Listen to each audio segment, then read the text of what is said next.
पूरी दुनिया तुझसे आगे निकल रही है, हर कोई आगे निकला जा रहा है, मैं पीछे रह जा रहा हूँ। If you want to shine like a sun, you have to burn like a sun. अगर सूरज की तरह चमकना है ना, तो आपको सूरज की तरह जलना पड़ेगा। तो तुम्हें खुद को बेटा घिसना पड़ेगा, और जितना खुद को घिसेगा उतना तू दुनिया में चमकेगा बेटा। अभी चाहे कोई भी आगे हो, अंत में मैं ही जीतेगा।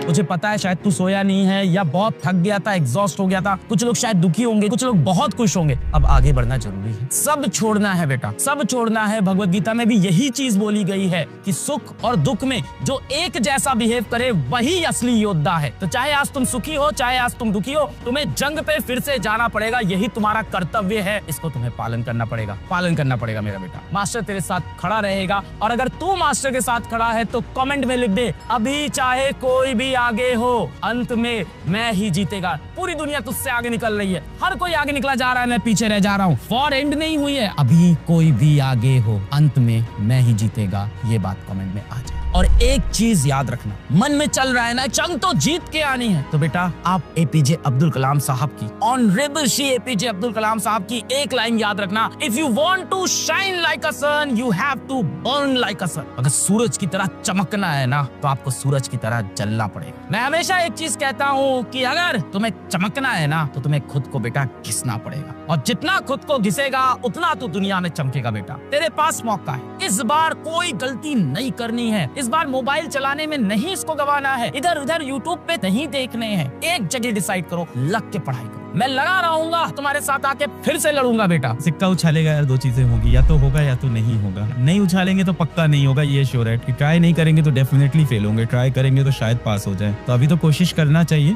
अभी यहाँ से समय बाकी है। बाद में ये कहने को ना हो कि हमारे पास टाइम भी था, हमने मेहनत नहीं की। बेटा मेहनत करिए। अभी एक होता है सिलेक्शन ना होना, और एक होता है आप कहीं पेपर में स्टैंड ही ना करो। सिलेक्शन ना होना हो सकता हो आपके 600 नंबर हो, 580 नंबर हो, और एक होता है आप कहीं स्टैंड नहीं करो जब आपके 250 नंबर हो। जब 250 नंबर आएंगे ना, तो आपको एक्चुअली बुरा लगेगा कि मैंने अपना समय कहाँ बर्बाद कर दिया। जब 580 आएंगे, ऑफ कोर्स ये हर्ट होगा, पर कहीं ना कहीं आप लाइफ में बहुत अच्छा करोगे, क्योंकि जो आप गोल चेस कर रहे थे उसके जस्ट पास में थे। और लाइफ ऐसे ही है, लाइफ ऐसी नहीं है कि 720 के ऊपर सिलेक्शन और 720 के नीचे 650 के ऊपर सिलेक्शन और 650 के नीचे फेल। जब आप लॉन्गर टर्म लाइफ में जाओगे तो लाइफ ऐसी होती है, कौन इंसान कहाँ तक पहुंच पा रहा है, कहाँ तक क्रॉस कर रहा है। तो एक रिस्पेक्टेबल स्कोर तक पहुंचना सबसे ज्यादा इंपॉर्टेंट है। जिसका इसका पहला अटेम्प्ट है, दूसरा अटेम्प्ट है, तो अगर वो 600 क्रॉस कर रहा है तो उसके अंदर ये श्योरिटी रहेगी यार 1 साल लग गया हमें, तो 650 तो निकल ही जाएगा। लेट अस से मैं आज सुबह उठा हूँ, मैंने कुछ भी नहीं पढ़ा होता, मैं खाली बैठा होता, बिल्कुल भी निराश नहीं होगा मेरा बेटा। अंत में आप क्या करोगे? आप जीवन में या तो आप कहीं जाके एक जॉब करोगे, गवर्नमेंट जॉब करोगे, आप एक प्राइवेट जॉब करोगे, या आप एक कंपनी खोल लोगे,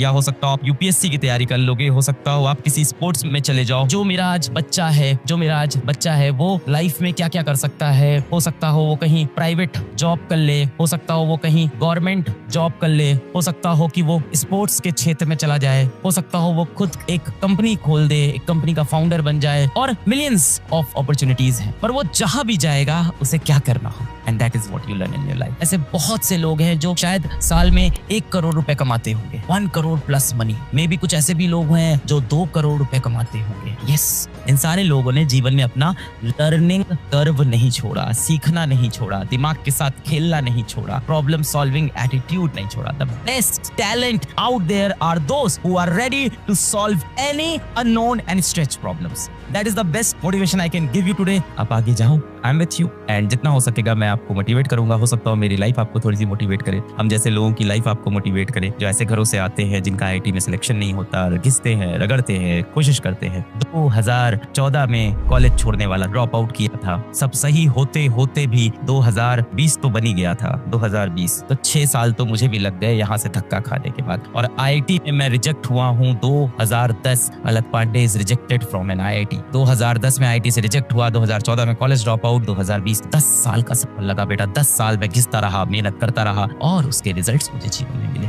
अगर आप मेहनत करोगे कहीं ना कहीं जीवन में रिजल्ट मिलेंगे। Everyone is not unfair. बेटा आपने जितनी मेहनत की, आपने जितनी पढ़ाई की, अपने इरादे इतने स्ट्रांग रखिए कि कोई आपका इरादा ना तोड़ पाए बेटा जी। ऐसी लाख बाधाएं आएंगी, मैंने बोला ना, कुछ भी हो जाए, कैसे भी हालात आए, अंत में मैं ही जीतेगा बेटा।